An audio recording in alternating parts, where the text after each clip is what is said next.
Ratusan sopir truk memadati jalan utama kota Surabaya dalam aksi demonstrasi besar-besaran. Mereka memprotes penerapan aturan over dimension overload atau ODOL yang dianggap merugikan para sopir. Aksi ini berlangsung di sepanjang Jalan Ahmad Yani, di mana truk-truk besar dibiarkan parkir dan berjalan berkonvoi, menyebabkan kemacetan parah yang menjalar hingga pintu masuk kota. Tak hanya memadati jalan, para sopir juga membawa poster-poster tuntutan dan menggelar orasi di depan kantor Dinas Perhubungan serta Polda Jatim.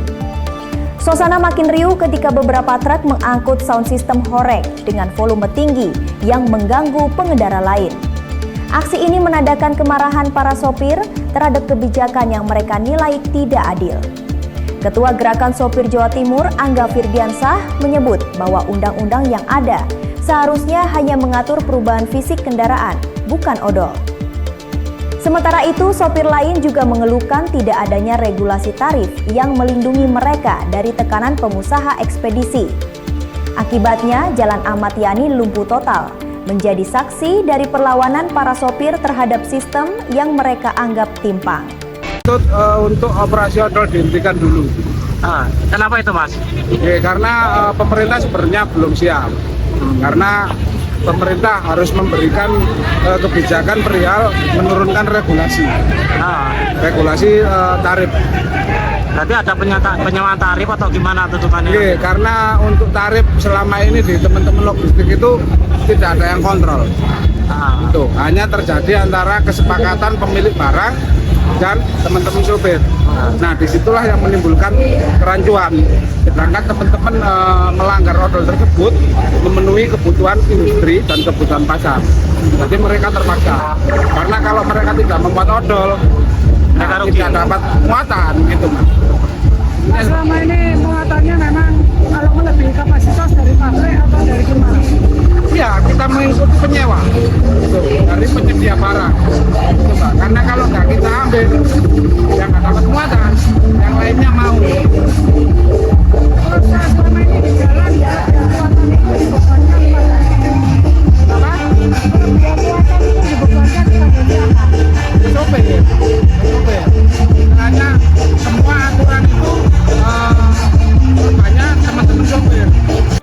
Supaya operasi odol ini dihapus, supaya tidak menyengsarakan para sopir, karena memberatkan para sopir semua yang ada di wilayah Jawa Timur ini.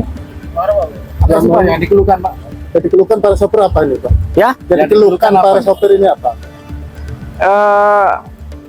Apa tuh? Odol, muatan terlalu tinggi tidak boleh, muatan terlalu berat tidak boleh. Jadi kita dituntut dengan perusahaan yang jadi korban supir. Ya. Kalau gitu gimana, Pak? Supirnya bayar atau gimana? Kalau bayarnya enggak ya, cuma ditindak aja. Tapi kabar yang ada di luar Jawa Timur seperti Boyolali bisa dikenakan denda hukuman penjara. Ya. Ini ya ditakutkan soal. Iya, itu ya. Harapannya kepada pemerintah apa ini? Ya supaya dihapus. Dihapus ya? Iya. Karena memberatkan, Pak. Ya. Sangat berat sekali. Dengan diterapkan aturan odol itu secara otomatis kan juga berpengaruh pada tarif, Pak. Seperti apa, Pak? Kalau masalah tarif ya kita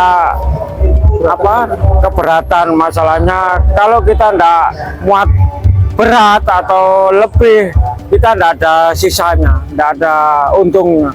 Jadi kalau kita pakai ongkos ya pas untuk perjalanan aja, sisanya ndak ada.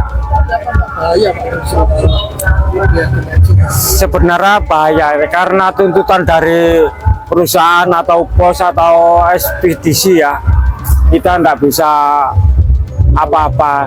Yang mau gak mau ya kita jalani aja gitu ya. Pak Joko. Ya. Joko siapa, Pak? Joko siapa, Pak? Joko Muhammad Isnu.